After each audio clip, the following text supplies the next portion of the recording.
riots last night at the University of California at Berkeley. You watched them break out live on this show last evening. The man who made that campus tremble joins us tonight in the studio for his first interview following the outbreak of violence.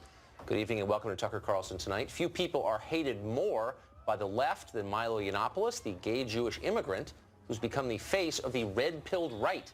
Evidence of that was on full display last night at Berkeley, where Milo was scheduled to speak, but was evacuated shortly before the speech for his own safety. Watch what happened.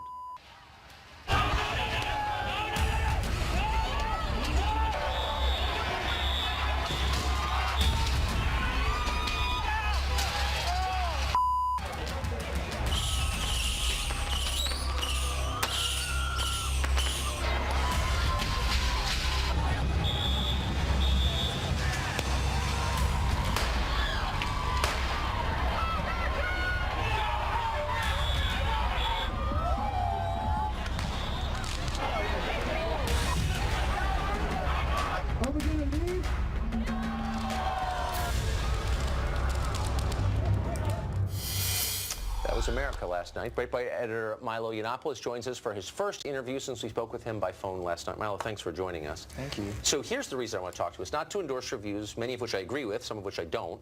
But the point is, you tried to express your views and were prevented by a violent mob. So if you were an anarchist or a Scientologist or a flat earth activist, it wouldn't matter. No. You were not allowed to exercise your First Amendment rights, and that's shocking. Give us first a quick recap of what happened last night to you. Well, I think I agree with you in the first place. I mean, I'm not any of the things that these posters characterize me as in an effort to legitimize the violence. But even if I were, I don't think it would matter for the reasons you say. So I went in to do my talk. We go in a couple of hours before to set up our tech and for me to, put on a costume or something. I had a wonderful outfit plan, which is the main reason I'm upset about yesterday. I was going to go as a native. I was going to talk about cultural appropriation in full Native American headdress. I had a full custom headdress with my name embroidered on it. I'm so mad that I didn't get to wear that. Anyway, we went in for like an hour or two beforehand. We were planning it, and suddenly there were these explosions outside. There were firecrackers and rocks being hurled at the building. The police were having things hurled at them, and I was evacuated up to the 5th floor, like by the fire escape. It was all very exciting. And then suddenly, I was being taken out of the building. I was informed that I was being evacuated because there were hundreds of protesters outside, blowing things up, hurling things at the police. The police didn't seem to me to be doing very much aside from hiding inside the building. The ground floor had been stormed, so we had to rush down to the parking lot, find one car, and that exit was blocked, so we ran to another car, and we finally got in one, and I was, bundled in, put in a bulletproof vest, and whisked away. And that is the price you pay for being a libertarian or a conservative on American college campuses. So what's so striking is I have no doubt the average police officer does not sympathize with a mob like that. I just have no doubt about it. But the truth is they did not come to your defense in a meaningful way. The video proves it. You're affirming it now. Why? Well, we don't know for absolutely sure, but one thing I can tell you is that the mayor of Berkeley, who was sort of gleefully egging this stuff on yesterday, who today had to apologize for the usual leftist name-calling of me today.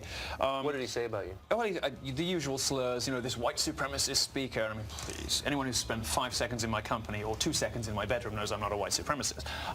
But, this usual slurs that they wheel out in a sort of effort to legitimize violence against you. They want to call you the worst possible name. It's like, the punch a Nazi thing, right? Well, I could imagine a reasonable person being taken some way along the argument of like it's okay to punch Nazis, but the problem is that the left calls everyone Nazis. So basically they can punch anybody. Wait a second, isn't it Nazis who do the punching? Isn't that what separates Nazis from the rest of us? They don't tolerate dissent, but civilized people do? You would think so. I mean, when my book was announced, of course, there were people saying they were going to burn it while calling me the fascist. I mean, this is the sort of irony the progressive left in America doesn't seem to appreciate.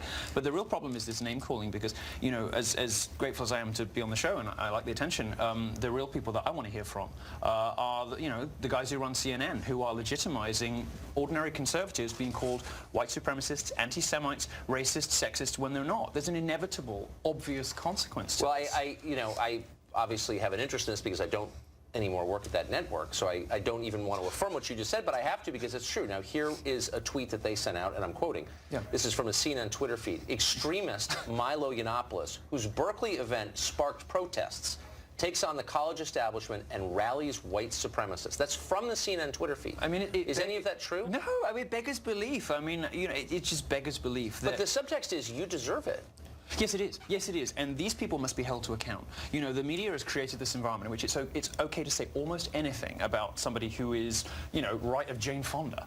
You know, if you have slightly conservative or even libertarian points of view, especially if you are persuasive and charismatic and funny and effective, like we both are, you will get called the most appalling things. And it's a way of legitimizing, in some cases, as happened last night, violent responses. But what I find so striking about this is that it should not be a left-right debate, because all Americans, as their birthright, have the right enshrined in the Bill of Rights to say what they think is true, period. And yet, I checked extensively, and so did our staff today, to find liberals defending you. I found one with an unalloyed defense. It was Peter Beinart. Peter Beinart at The Atlantic, who is a sincere and principled liberal, defended you. Yeah. The rest did not, and some, in fact, seem to endorse the violence against you that squelched your speech. Well, they're in a bind, aren't they? Because if you come out against it and you condemn it, you're sort of saying there's something wrong with your own side. You're saying that something we have done has created an environment in which it's okay to physically attack the guests. I mean, you know, let's be completely clear. There's this attempt to paint what happened last night as the destruction of property and as sort of, you know, as protest. It wasn't. It was violent rioting in which people were physically assaulted, people were bleeding, people were beaten. You know, all sorts of things happened to people who just showed up, not all of whom were fans of mine, but just who wanted to come and just listen to what I had to say. You know, and those people were attacked, physically attacked, right? This is political violence in response to perfectly mainstream opinion. And what CNN and other networks like that want to do is suggest that there's something otherworldly or sinister or nefarious about me to legitimize the bad behavior on their own side. But even if there is something otherworldly or sinister or nefarious about you, you still have a right, an absolute right, to express your political views, do you not? Sure. I mean, at what point But it makes it particularly ridiculous when, you know, I don't say, as even New York Magazine admitted today, anything that is outside of the mainstream of, let's say, of any typical Trump voter. I don't have opinions that, you know, millions of Americans don't share. You know, I just happen to say them in a slightly more provocative and interesting way and on a slightly larger platform. So just to give, I mean, I can give 1,000 examples. This is the New York Times headline over the story about what happened last night. This is today. Berkeley cancels Milo Yiannopoulos speech and Donald Trump tweets outrage. No mention of the fact that you were shut down by a mob. And this is the first line. A speech by the divisive right-wing writer Milo Yiannopoulos, University of California, Berkeley, they're trying to insinuate. I mean, Bloomberg did the same thing. They said Milo Yiannopoulos sparks riots. You know, I was like, hang on a second now. What are they trying to insinuate? So where's this heading exactly? Well, I feel actually more optimistic about this than probably most conservatives, because, you know, I've been on more college campuses, I think, than anybody else in America over the last 12 months as part of my tour, and I have seen a change in atmosphere. I've seen conservatives becoming more emboldened and happier. I have seen also huge numbers of alumni changing their positions on whether or not they're going to support their old schools. I mean, Missouri, when they kind of pandered to race baiters, they discovered they lost, you know, $30, $40 million in alumni donations, and enrollment went down so much they had to close 2 dorms. You know this. Yes. This is going to start happening all over America. And my view is, you know, the American higher education market, and it is a market, is going to fix this, because schools are going to have to pick. Either they go the direction of the University of Chicago and they say, you know what, don't apply here if you want safe spaces and trigger warnings. This is a place you come to be challenged. This is a place you come to expose yourself to people you think that you're going to hate, and see if it changes your point of view.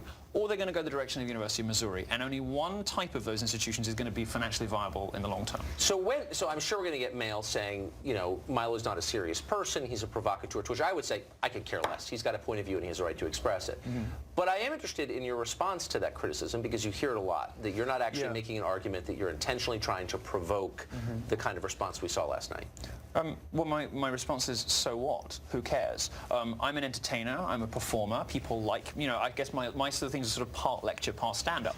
One of the things that authoritarians hate, one of the things dictators hate, is the sound of laughter, because they can't control it. They can't control what you find funny. And that's one of the reasons the left is always trying to dictate what humor is acceptable. You know, oh, you can't tell that joke because that's sexist. You can't tell that joke because that's racist. Well, they do that because laughter you can't control, and trying to sort of hammer that down. I'm the worst example for them of somebody who is persuasive and interesting and funny. Every one of my shows is sold out. Every single time I do a talk, people say, I never thought of that. You've really converted me. So that makes me dangerous. Dangerous because my audience is so young, so big, so strong. I'm the person probably that annoys them more than anybody except Donald Trump, because I'm effective. And that scares them. Who, by the way, tweeted about you, I think at 3 in the morning Eastern time last night. Daddy did. He's got my back. To say, this is appalling, and to threaten a pulling federal funding from the University of California system, to which the lieutenant governor, by the way, of California did not attack Gavin Newsom, did not attack the mob that set vehicles on fire and tried to injure you, and did injure a bunch of other people, but attacked Trump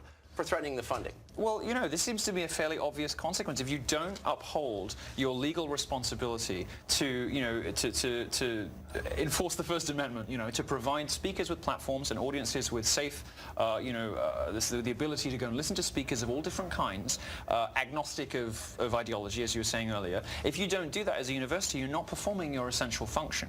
You know, Berkeley gets $370 million a year. It is one of the biggest research universities. It's one of the highest ranked research universities, right. But it's churning out graduates who don't do very much, because only 47% of their graduates go on to full-time employment when they leave. It seems to me that a lot of that federal money could be repurposed very effectively if Berkeley refuses to honor its First Amendment commitments. Yeah, for HVAC repair training, I would say. So I want to get to your book. You're traveling the country because you're selling a book. Well, I'm traveling. Well, I've just started. I think I'm about to switch into the book tour. So Berkeley was supposed to be the last grand finale. My wonderful costume finale was supposed to be the grand finale. I'm now focused. Smirking at me. I'm now focused on the book, of course, which is rocketed to #1, the Amazon bestseller list when it was announced. So it's a Simon & Schuster book, and they took a lot of criticism for giving you an advance on the book and for publishing it in the first place. And part of their response was to pledge that the book would not contain what's called hate speech. Yes. What is hate speech? I don't know.